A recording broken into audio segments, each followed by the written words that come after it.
Le contenu de la liberté de religion ou de conviction, le droit de manifester une religion et des croyances. La deuxième dimension essentielle de la liberté de religion ou de conviction est la liberté de manifester ses croyances par l'enseignement, la pratique, le culte et l'observation des rites. Il s'agit de la dimension extérieure de la liberté de religion ou de conviction.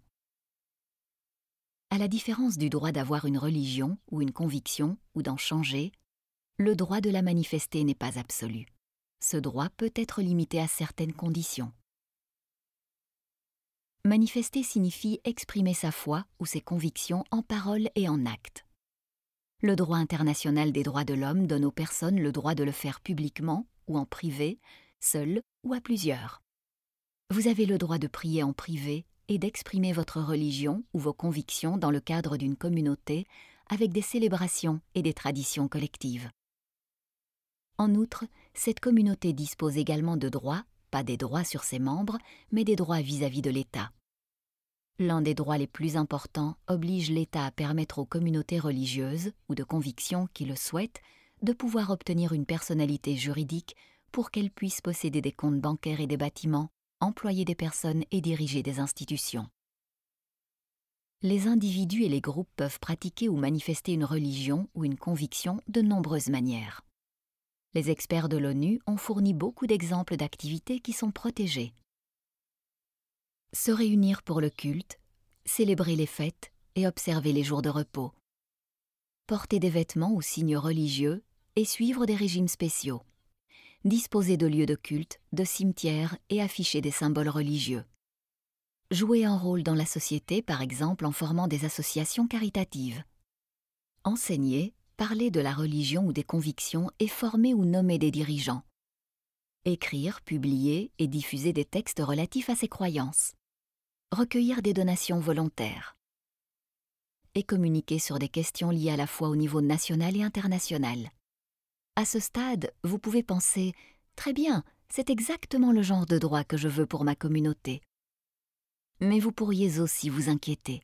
Qu'en est-il des groupes qui répriment et contrôlent leurs membres ou qui promeuvent la haine ou la violence envers les autres?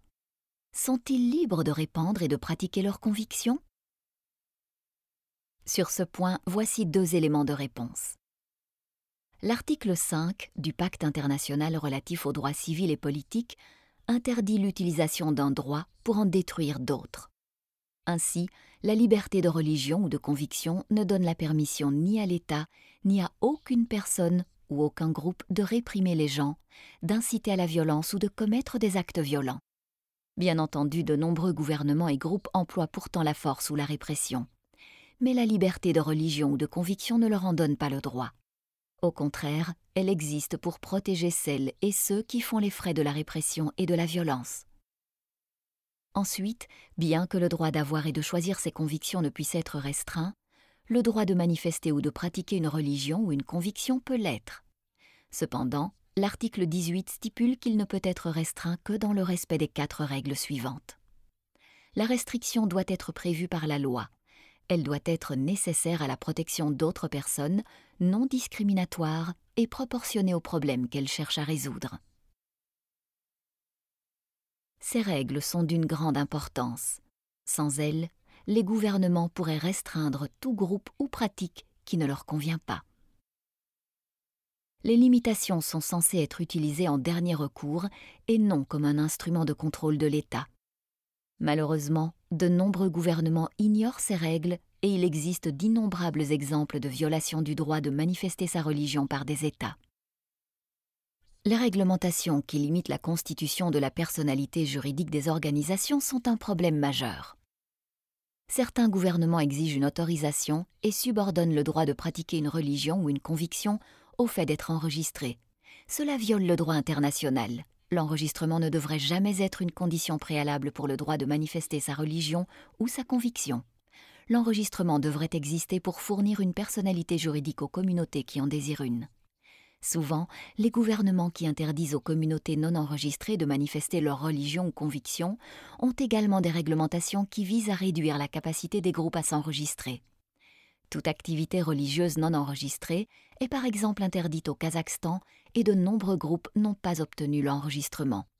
Il est également illégal de parler de religion à quelqu'un d'extérieur à sa propre communauté religieuse et toute littérature religieuse est soumise à la censure avant utilisation.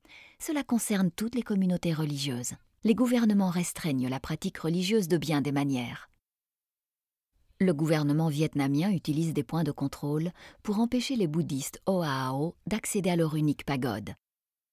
En Arabie saoudite, les cultes publics autres que musulmans sont interdits et certains travailleurs étrangers ont été arrêtés et déportés à la suite de raids sur des rassemblements culturels. Dans certaines régions de Chine et d'Indonésie, des bâtiments d'églises ont été démolis par les autorités. Depuis 2016, plus de 4000 textes religieux différents ont été interdits en Russie et en détenir un exemplaire est passible d'amende ou d'emprisonnement. Il est également illégal pour les Russes de prier ensemble, d'échanger des documents religieux et même de répondre à des questions sur la religion s'ils ne sont pas dans un édifice religieux officiellement désigné. En France, certains maires ont essayé d'interdire le burkini, un maillot de bain qui couvre tout le corps sauf le visage, pour motif de maintien de l'ordre public. Leurs arrêtés ont été annulés par la plus haute juridiction administrative, mais une interdiction légale de porter des vêtements qui couvrent le visage est toujours en place. Et dans plusieurs pays européens, dont le Danemark, l'abattage kasher et certains types d'abattage halal sont interdits. Le droit de manifester sa religion se voit également limité par certaines personnes ou groupes présents dans la société. Selon une enquête menée auprès de plus de 5000 juifs dans 9 pays d'Europe, 22% ont déclaré éviter de porter des vêtements religieux comme la kippa par crainte pour leur sécurité. Et dans plusieurs pays, des cimetières juifs ont été profanés. Dans des pays comme l'Égypte, le Pakistan et dans certaines parties du Nigeria, des gens craignent de fréquenter des lieux de culte par peur d'attaques violentes par des groupes terroristes au nom de l'islam. À l'inverse, dans certaines parties de la République centrafricaine, les prières collectives du vendredi sont impossibles en raison du risque d'attaque par des milices qui ciblent les musulmans. Pour résumer, la liberté de manifester une religion ou une conviction protège le droit des individus et des groupes à exprimer leur foi ou leurs convictions par des paroles et des actes. Ce droit s'exerce aussi bien en privé qu'en public.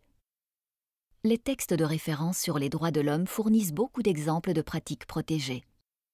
L'une des protections les plus importantes pour les groupes est le droit d'obtenir la personnalité juridique. Le droit de manifester sa religion ou ses convictions peut être restreint, mais seulement si un ensemble strict de règles est respecté, montrant que la restriction est prévue par la loi, nécessaire pour protéger d'autres personnes, non discriminatoire et proportionnée aux problèmes qu'elle cherche à résoudre. Malheureusement, de nombreux gouvernements dans le monde entier ne respectent pas ces règles. Le droit de manifester sa religion ou ses convictions est violé tant par les gouvernements que par des groupes dans la société. Pour plus d'informations sur le droit de manifester sa religion ou ses convictions, consultez notamment les textes de référence sur les droits de l'homme dans les ressources de formation sur le site Internet.